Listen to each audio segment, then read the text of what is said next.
Hello everyone, आप सबका स्वागत है। आरआरबी ग्रुप डी 2024 का मैथ्स का सॉल्यूशन कर रहे हैं, जिसमें 27 नवंबर 2025 से 23 दिसंबर 2025 तक जितने भी शिफ्ट में एग्जाम हुए सभी शिफ्ट के सॉल्यूशन कंप्लीट हो चुके हैं। इनके सारे वीडियोस प्लेलिस्ट में मिल जाएंगे। आज के क्लास में 24 दिसंबर 2025 के तीनों शिफ्ट के सवालों को सॉल्व करेंगे। इसमें जो रिपीटेड सवाल थे उसको स्किप कर दिया गया है, ठीक है। तो शुरू करते हैं। उससे पहले चैनल पर नए हैं तो चैनल को सब्सक्राइब कर लीजिए। आगे बढ़ते हैं। पहला सवाल है, दो ट्रकों की चाल का अनुपात 5:4 है। तेज चाल वाले ट्रक द्वारा 200 किलोमीटर की दूरी तय करने में लिया गया समय दूसरे ट्रक से 2 घंटे कम है। धीमे ट्रक की चाल ज्ञात कीजिए। ठीक है, देखिए सिंपल सा सवाल है। अब देख रहे हैं कि ये पूछ रहा है धीमे ट्रक की चाल। अगर हमें चाल निकालना है तो चाहिए डिस्टेंस और टाइम। डिस्टेंस ये दे रखा है 200 किलोमीटर। अगर टाइम मिल जाए तो इसका स्पीड आराम से निकल जाएगा। ठीक है, तो टाइम कहाँ से आएगा? देखिए, दोनों ट्रक के चाल का अनुपात है 5:4। आप जानते हैं कि अगर स्पीड का रेशियो 5:4 है तो यहाँ पर टाइम का रेशियो क्या हो जाएगा? इसका उल्टा हो जाएगा, 4:5 हो जाएगा, क्योंकि डिस्टेंस दोनों ट्रक के लिए इक्वल है। ठीक है, अब यहाँ पर अगर आप देखेंगे तो स्पीड जिसका 5 यूनिट है ये फास्ट ट्रक है, और जिसका स्पीड 4 यूनिट है ये स्लो ट्रक है। अब दोनों में टाइम अगर देखें तो ये 4 यूनिट ले रहा है, ये 5 यूनिट ले रहा था। कितना का डिफरेंस है? 1 यूनिट का डिफरेंस है। लेकिन सवाल में कह रहा है कि इसी डिस्टेंस को कवर करने में एक ट्रक दूसरे से 2 घंटे कम लेते हैं, तो ये 1 यूनिट का वैल्यू 2 घंटे के बराबर हो जाएगा। हमें चाहिए किसका टाइम? धीमे ट्रक का। स्लो ट्रक का टाइम कितना है? 5 यूनिट। तो 1 यूनिट का वैल्यू 2 आवर, तो 5 यूनिट का कितना हो जाएगा? 10 आवर।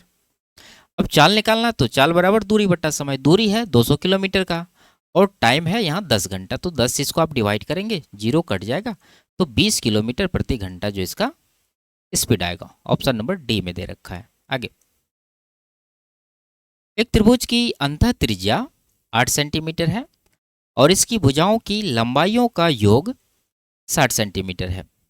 त्रिभुज का क्षेत्रफल ज्ञात कीजिए। ठीक है, देखिए अगर आपको फॉर्मूला याद है तो आसान सवाल है। आप जानते हैं कि अंतः त्रिज्या यानी रेडियस बराबर क्या होता है।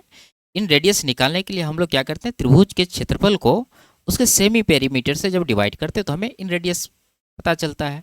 अगर हमें एरिया निकालना है तो उसके लिए क्या करना होगा, ये सेमी पेरीमीटर को इस तरफ लाना होगा, यानी कि r इंटू एस करना होगा। ठीक है, तो सिंपल सा आप r यहाँ पर दे रखा है इन रेडियस 8 इंटू एस कितना हो जाएगा? देखिए तीनों भुजा की लंबाइयों का योग है 60 सेंटीमीटर, तो इसका अर्ध परिमाप कितना होगा? इसका आधा यानी कि 30 हो जाएगा।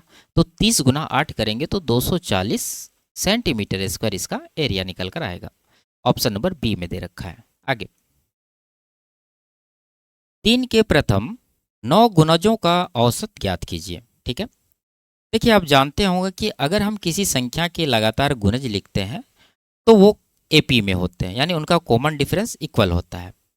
और एपी का एवरेज आप जानते हैं कहाँ होता है? बीच में होता है। ठीक है, तो आपको 3 के 9 गुणजों में से आपको पता करना है कि बीच में इसका कौन सा गुणज होगा, वही इसका आंसर होगा। तो सिंपल सा है, 1 से 9 तक अगर बात करें तो बीच में कौन सी संख्या आती है? तो आप कहेंगे 5 आती है। ठीक है, अगर आप वैसे नहीं निकाल पा रहे तो इन दोनों को जोड़ के 2 से डिवाइड कर दीजिए, तो 5 आती है। लेकिन ये 3 का गुणज भी है, तो आपको 3 से यहाँ पर गुना करना है, तो 5 दिया 15 जो है इस सवाल का आंसर निकल कर आएगा। ऑप्शन नंबर बी में दे रखा है। ठीक है, आगे, निम्नलिखित में से कौन सा विकल्प त्रिभुज के बारे में सत्य नहीं है? ठीक है, तो यहाँ पर एक एक विकल्प आपको चेक करना पड़ेगा। पहला में कह रहा है 50 वर्ग इकाई क्षेत्रफल वाले एक समद्विबाहु समकोण त्रिभुज की एक भुजा की लंबाई 8 इकाई है। तो यहाँ पर चेक करना पड़ेगा। ठीक है, त्रिभुज कौन सा है? समद्विबाहु समकोण त्रिभुज। आप यहाँ पर समझिए, ये मान लीजिए आपका एक समद्विबाहु समकोण त्रिभुज है, इसकी लंबाई ए है तो इसकी भी लंबाई ए होगी, और ये समकोण है। अगर इसका एरिया फाइंड करना हमें तो क्या करना होगा? 1/2 गुना आधार गुना होता है, या फिर आप ए स्क्वायर डायरेक्ट लिख सकते हैं, ये एरिया होगा। लेकिन सवाल में इन्होंने एरिया दे रखा है 50, तो इसको 50 की इक्वल करिए, तो ए स्क्वायर का वैल्यू यहाँ से कितना आएगा? 2 गुना 50 100, तो ए का वैल्यू कितना आ गया? 100 का वर्गमूल 10। तो भुजा यहाँ पर 10 होनी चाहिए।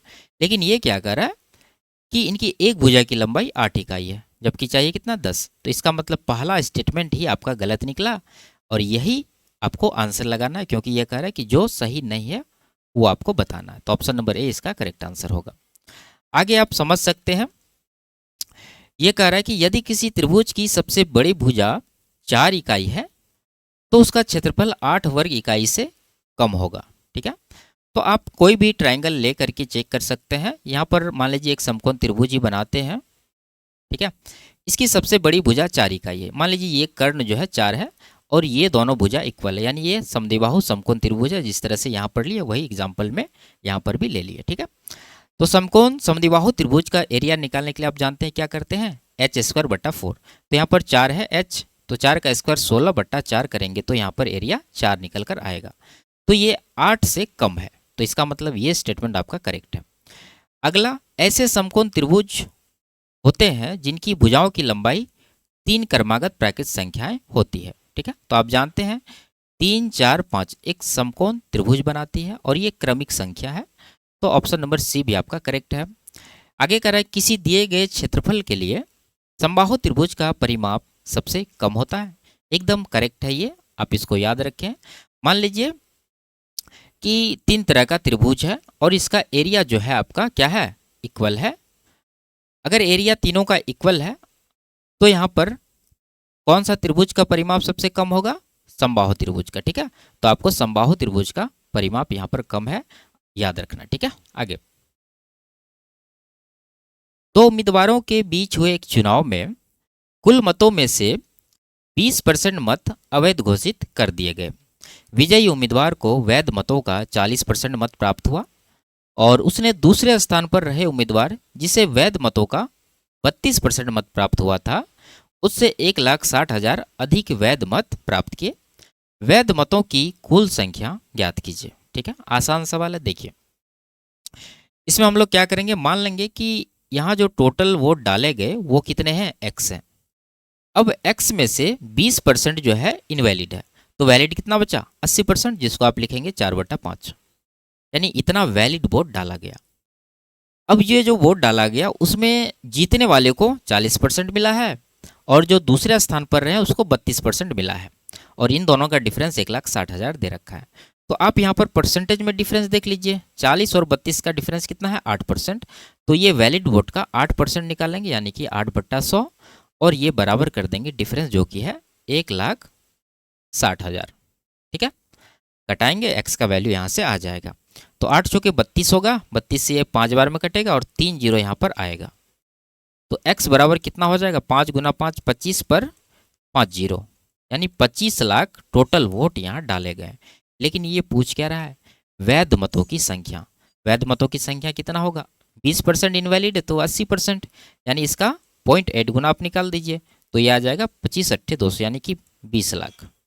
तो 20 लाख वैलिड वोट यहाँ डाले गए हैं। ऑप्शन नंबर सी इसका करेक्ट होगा। आगे, इसका मान ज्ञात करना है, तो सिंपल सा लिख दीजिए 1 + tan स्क्वायर थीटा क्या होता है, सेक स्क्वायर थीटा, और 1 + cot स्क्वायर थीटा क्या होता है, कॉसेक स्क्वायर थीटा, और सेक स्क्वायर थीटा बटा कॉसेक स्क्वायर थीटा बराबर क्या होता है, tan स्क्वायर थीटा। ये चीज़ आपको याद रखनी है।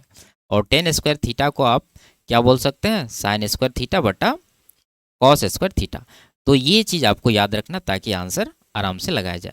अगर आपको ये याद नहीं रहता कि इतना बराबर tan स्क्वायर थीटा होता है तो आप क्या करते, इसको बदलते सेक स्क्वायर को पहले 1/cos स्क्वायर, उसी तरह कॉसेक स्क्वायर को 1/sin स्क्वायर, फिर एक स्टेप करते तब जाके आपको ये मिलता। ठीक है, उसके बाद आप लिखते कि इतना बराबर tan स्क्वायर थीटा होता है। तो इसका जो आंसर होगा ऑप्शन नंबर सी होगा।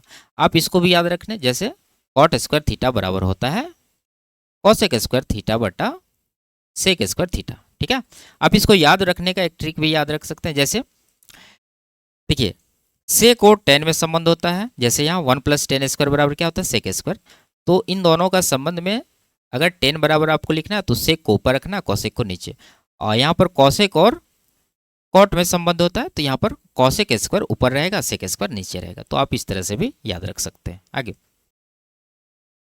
जब किसी पुस्तक का मूल्य 16% कम हो जाता है तो उसकी बिक्री 80% बढ़ जाती है। संप्राप्ति में शुद्ध प्रतिशत वृद्धि कितनी होगी। ठीक है, यानी इसका रेवेन्यू कितना बढ़ेगा ये आपसे पूछ रहा है। तो रेवेन्यू निकालने के लिए हम लोग क्या करते हैं, जो प्राइस है और जितना सेल्स हो रहा है दोनों को जब गुना करते हैं तो रेवेन्यू हमें मिल जाता है। तो यहाँ पर देखिए पुस्तक का जो प्राइस है वो क्या है, प्राइस में ये कह रहा है 16% कम हो जाता है। 16% का फ्रैक्शन होता है 4/25, यानी इनिशियल वैल्यू अगर पुस्तक का 25 यूनिट है तो उस पर 4 कम हो जाएगा तो वैल्यू कितना बचेगा, 21। ठीक है, अब सेल्स की अगर बात करें तो ये कह रहा है बिक्री 80% बढ़ जाती है। इसका फ्रैक्शन होता है 4/5, यानी इनिशियल सेल्स अगर 5 यूनिट का था तो बाद में कितना होगा, 4 बढ़ जाएगा, 9 यूनिट हो जाएगा। अब हमें रेवेन्यू निकालना तो गुना करना होगा, 25 पंचे 125 आएगा और यहाँ पर 21 नवा 189 आएगा। ठीक है, यानी हम कह सकते हैं कि इनिशियल उसका रेवेन्यू 125 था तो ये सब चेंज होने के बाद एक कितना हो गया, 189 हो गया। तो कितना बढ़ा यहाँ पर, डिफरेंस ले लीजिए, 4 यहाँ पर 6, 64 का वृद्धि है किसके ऊपर, 125 के ऊपर। तो कितना परसेंट होगा ये आपको निकालना है। देखिए 125 का अगर आधा निकालते हैं यानी 50% तो 62.5 आता है। ठीक है, 62.5, लेकिन यहाँ 64 है, इसका मतलब 50% से ज़्यादा जो है इसका आंसर होगा। दो ऑप्शन तो होगा नहीं, अब दो ऑप्शन बचा। ठीक है, अब ज़्यादा भी देख लीजिए कितना है, 1.5 यहाँ पर ज़्यादा है। अगर आप इसका 1% निकालते हैं तो 1.25 आएगा, यानी 50 + 1 51% से भी ज़्यादा आंसर होगा। ऑप्शन नंबर डी आपका करेक्ट होगा। ठीक है, आगे, एक चिड़ियाघर में 32 बत्तख हैं, 41 भेड़ें, 7 घोड़े और कुछ कौवे हैं।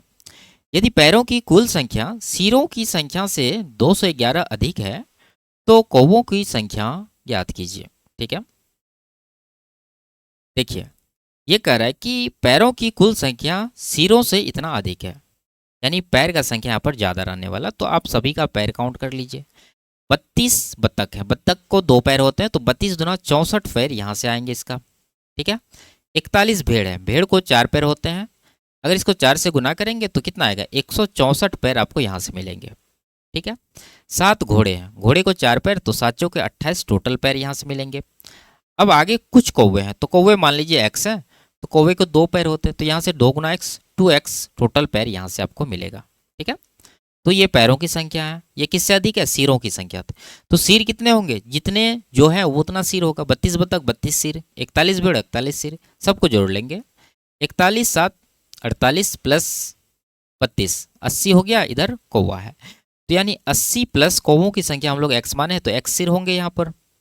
इन दोनों का डिफरेंस ही 211 है। ठीक है, इसको सॉल्व कर लीजिए, आपका आंसर आ जाएगा। तो यहाँ पर x वाले को पहले घटा लीजिए तो x बचेगा, इन सबको जोड़ेंगे तो 4 4 8 8 16 हुआ, बचा 1 2 1 3 6 9 6 15 और 1 1 2 256। 256 में 80 आपको माइनस करना है तो 25 में 8 घटाएंगे 17, यानी 170 प्लस 6 176 यहाँ पर आपको मिलेगा। प्लस में उस तरफ माइनस में हो जाएगा, यानी 211 माइनस 176 कर देंगे तो x बराबर यहाँ पर 5 यहाँ पर 3 35 कौवे निकल कर आएंगे। ठीक है, तो यहाँ पर ऑप्शन नंबर सी आपका आंसर होगा। आगे, इसके बाद इसका दूसरा शिफ्ट सॉल्व करते हैं। इसका मान कितना होगा। ठीक है, तो सिंपल सा यहाँ पर आप x का कोई भी वैल्यू ले सकते हैं। तो सबसे आसान रहेगा कि x बराबर यहाँ पर क्या ले लेंगे, 45 डिग्री। ठीक है, x अगर आप 45 लेते हैं तो 10 45 आप जानते हैं 1 होता है, तो 1 गुना 3 3 आपको यहाँ से मिलेगा। सेक स्क्वायर x है तो सेक 45 कितना होता है, √2 होता है, तो √2 का स्क्वायर करेंगे तो 2 होगा, 2 तिया 6 आ जाएगा आपको यहाँ से, और प्लस का 4 है तो कुल मिला के 4 3 7 में से 6 घटा 1 आपका आंसर मिलेगा। ऑप्शन नंबर सी में दे रखा है। ठीक है, आगे, k बराबर 2 है और m बराबर 1 है। इसके लिए निम्नलिखित व्यंजक को सरल करना है तो k और m का वैल्यू रखना होगा, यहाँ पर रख लेते हैं। k 2 है तो 8 की पावर 2 होगा, इसको आप क्या लिखेंगे, 8 का स्क्वायर 64 गुना 18 की पावर m है तो m का मान 1 है तो ये 18 ही आएगा, और यहाँ पर k प्लस m है तो 3 हो जाएगा, 10 की पावर 3, इसको आप लिख सकते हैं 1000। नीचे 4 की पावर k प्लस m, तो दोनों को जोड़ेंगे तो 4 की पावर 3 होगा जिसको आप 64 लिखेंगे। 27 की पावर m है, m का वैल्यू 1 है तो यहाँ पर 27 ही मिलेगा आपको। 5 की पावर 2k, k का मान 2 है तो 2 दूना 4, 5 की पावर 4 इसको आप लिख सकते हैं 25 गुना 25 दो बार लिख दीजिए ताकि कटाने में आसानी हो। तो ये तो कटेगा ही, 9 तिया 9 दूना, ठीक है। 25 से ये 40 बार में, और 5 से 5 बार में, 5 से 8 बार में, तो 8 दूना 16/15 मिला है। 16/15 मतलब एक सही 1/15। ऑप्शन नंबर सी में दे रखा है। आगे, एक पैकेजिंग कंपनी को 2 आकार के आयताकार बक्सों के लिए कार्डबोर्ड की आवश्यकता है।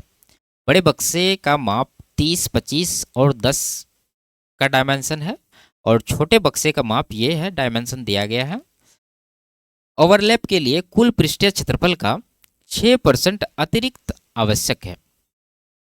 यदि कार्डबोर्ड की लागत 45 रुपया प्रति 10,000 सेंटीमीटर स्क्वायर है, तो 400 बड़े बक्से और 500 छोटे बक्से बनाने के लिए आवश्यक कार्डबोर्ड की कुल लागत की गणना कीजिए और निकटतम सैकड़े तक पूर्णांकित आपको करना है। ठीक है, थोड़ा सा कैलकुलेटिव है, बनाते हैं। देखिए, बॉक्स इन्होंने कहा आयताकार, तो ये 3D, इसका मतलब ये क्या, घनाभ है। तो घनाभ का फॉर्मूला आपको यहाँ पर लगाना है। अगर ये जो पहला बॉक्स है, बड़ा बॉक्स, इसकी बात करें तो इसका टोटल सरफेस एरिया क्या हो जाएगा, 2 × LB + BH + HL। तो 30 है, यहाँ 25 है, तो 25 × 30 कितना हो जाएगा, 750। ठीक है, डायरेक्ट लिख रहे हैं, आपको ये सब आनी चाहिए। उसके बाद BH यानी कि 25 × 10 ये हो जाएगा 250, प्लस 10 × 30 ये हो जाएगा 300। तो इसका जो टोटल सरफेस एरिया आएगा ये हो जाएगा आपका 1003, 1300 दूना 2600। ठीक है, तो 2600 सेंटीमीटर स्क्वायर इसका टोटल सरफेस एरिया आया। अब दूसरा बॉक्स की अगर बात करें तो इसका टोटल सरफेस एरिया हो जाएगा 2 × LB यानी 18 × 12, ये कितना होगा, 18 × 6 108 दूना 216 आ जाएगा, प्लस BH 12 दाही 120, प्लस HL यानी 10 × 18 180। इन सबको जब जोड़ते हैं तो ये आएगा, ये हो गया आपका कितना, 300 2 516 दूना 1032, 1032 सेंटीमीटर स्क्वायर इसका एरिया आया है एक बॉक्स का। अब ये कह रहा है कि 400 बड़े बॉक्स इसको लेना है और 500 छोटे बॉक्स, तो 400 से यहाँ पर गुना कर दीजिए, और 500 बॉक्स इसका छोटा वाला लेना है तो 500 इसके एरिया में गुना कर दीजिए। तो ये हो जाएगा आपका कितना, 500 × 1000 करेंगे तो ये हो जाएगा आपका 50,000। ठीक है, 50,000 नहीं, 5 लाख हो गया। ठीक, और यहाँ पर 32 पंचे 160, तो कुल मिला के ये जो है 5160, उस पर दो जीरो लग जाएगा, यानी कि 5,16,000 सेंटीमीटर स्क्वायर इसका एरिया आया है। ठीक है, अब इसका अगर बात करें तो 26 चौके 52 दूना 104 पे 4 जीरो यहाँ पर आपको देना पड़ेगा, यानी यहाँ हो गया 10,40,000 सेंटीमीटर स्क्वायर टोटल एरिया। अब इसको ओवरलैप भी लेना है 6%, तो पहले एरिया को जोड़ लीजिए, कितना हो रहा है, 10,40,000 यहाँ और 5,16,000 यहाँ, तो कितना हो गया, 10 5 15 लाख, 40 + 16 56,000। तो कुल मिला के दोनों को जोड़ने से हमें मिला है 15,56,000 सेंटीमीटर स्क्वायर। ये टोटल एरिया है, इसका पैसा देना है, लेकिन ओवरलैप भी है 6%, तो वो बाद में देख लेंगे, पहले इसका हम लोग कॉस्ट निकालते हैं। देखिए, 45 रुपया इसको 10,000 सेंटीमीटर स्क्वायर में देना है। अगर हमें 1 सेंटीमीटर के निकालना है तो क्या करना होगा, 45/10,000। यहाँ पर एक ही नियम लगा सकते हैं। अगर इतना का निकालना है तो सिंपल से आपको 45 कितना करना होगा, 10,000। ठीक है, ये तो हो गया जितना चाहिए, लेकिन 10% ओवरलैप है तो इसका आप कितना कर देंगे, 1.06 या फिर 106% भी आप लिख सकते हैं। इसको अगर आप कटा लेते हैं तो आपका आंसर आ जाएगा। तो अप्रॉक्स निकालना है, पहले आप 3 जीरो यहाँ से काट दीजिए, और भी कटा सकते हैं, जैसे 5 दूना 5 से 9 बार में ये कट जाएगा। उसके बाद ये 2 से अगर काट दें इसको, ठीक है, इसको ही काट लेते हैं क्योंकि यहाँ गुना करना आसान है। तो ये 2 7 14, 2 7 14, 2 8 16, 778 आएगा। अब तीनों को गुना करिए, पहले आप ये गुना कर लीजिए, 9 × 778 कितना हो रहा है, तो ये 8 9 72 बचा 7, 9 7 63 7 70 बचा 7, 9 7 63 7 70, यानी 7,002 यहाँ पर आपको मिल गया। इसका 1.06 गुना करना है, तो 1 से जब गुना करेंगे तो इतना ही होगा। तो बात क्या रहा बढ़ाने का, बढ़ाना आपको केवल 0.06 गुना। तो 6 से इसमें गुना कर लीजिए, कितना आ रहा है। पहले तो आप यहाँ पर देखिए, ऐसे करिए आप, 7000 2 गुना 1 करेंगे तो ये 7002 ही आएगा, प्लस 7000 2 गुना 0.06 करेंगे तो 6 दूना 12, जीरो का 1 आ जाएगा, और यहाँ पर 0 7 6 के 42, और 2 अंक के पहले दशमलव लगाना यहाँ पर, तो 420 यहाँ से मिला, 7002 यहाँ से, कुल मिला के 7422 इतना रुपया जो है आपका लगभग खर्च निकल कर आएगा।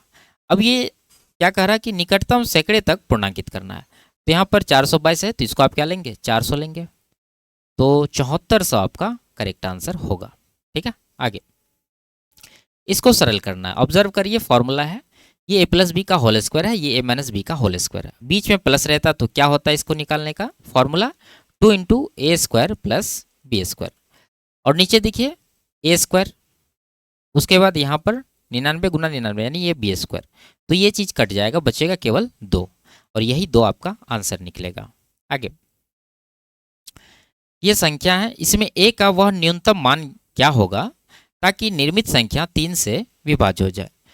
तो 3 से विभाजित आप जानते हैं कि अंकों का योगफल 3 का मल्टीपल होना चाहिए, तो जोड़ लीजिए, या नहीं तो आप क्या कर सकते हैं, जो भी 3 का मल्टीपल आपको मिल रहा है यहाँ से हटा दीजिए, जैसे 3 हटा देंगे, 7 2 9 3 का मल्टीपल हटा देंगे, बचा 4a, तो a का वैल्यू क्या लेंगे, मिनिमम 2 लेंगे, तब जाके 2 + 4 6 होगा, और ये 3 का मल्टीपल बनेगा, तो 2 जो है a का मिनिमम वैल्यू पॉसिबल है, ऑप्शन नंबर ए में दे रखा है।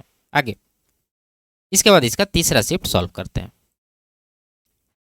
2 सेंटीमीटर 12 सेंटीमीटर और 16 सेंटीमीटर भुजाओं वाले धातु के 3 ठोस घनों को पिघलाकर एक नया घन बनाया जाता है। इस प्रकार बने घन का पृष्ठीय क्षेत्रफल ज्ञात कीजिए।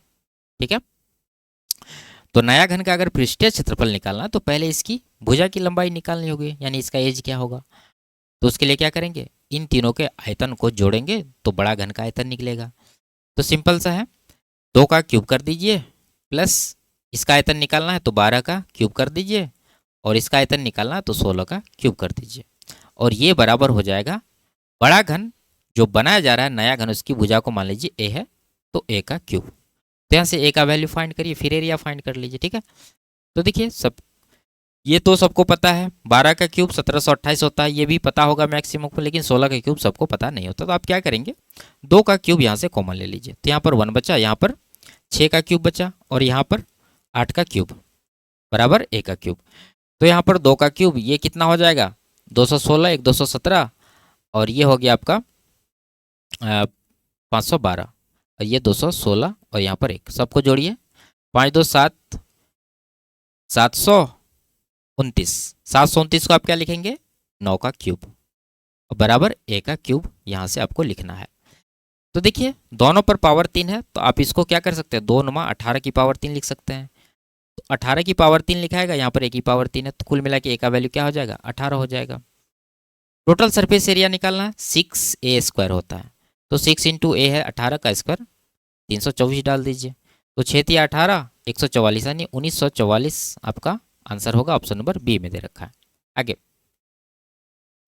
पाइप ए अकेले एक टंकी को 6 घंटे में भर सकता है, पाइप बी इसे 9 घंटे में भर सकता है, और पाइप सी पूरी भरी टंकी को 12 घंटे में खाली कर सकता है।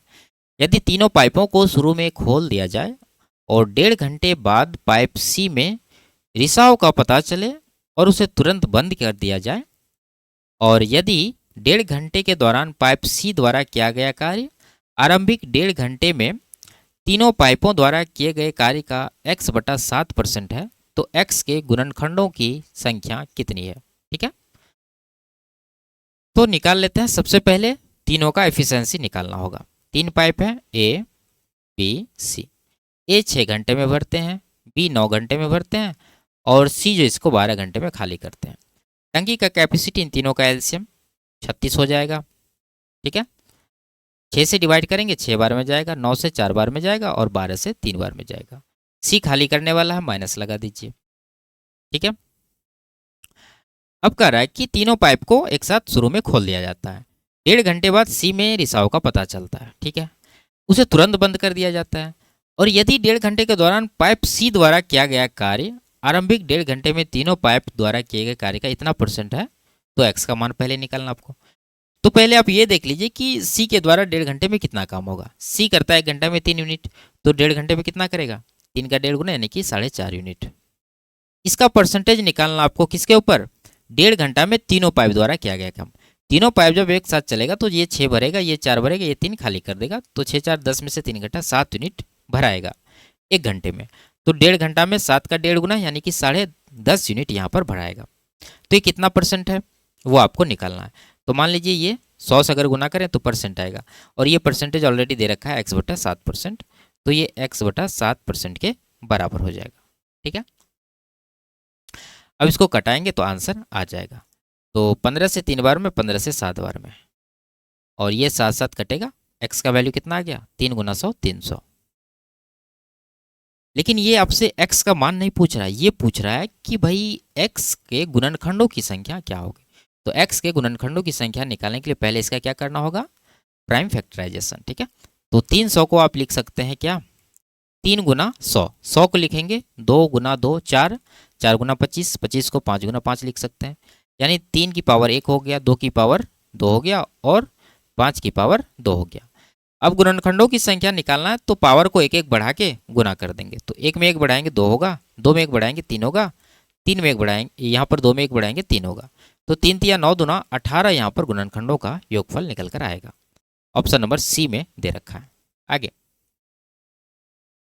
एक परीक्षा में 150 प्रश्न है और प्रत्येक सही उत्तर के लिए 4 अंक दिए जाते हैं और प्रत्येक गलत उत्तर के लिए 1 अंक की कटौती की जाती है।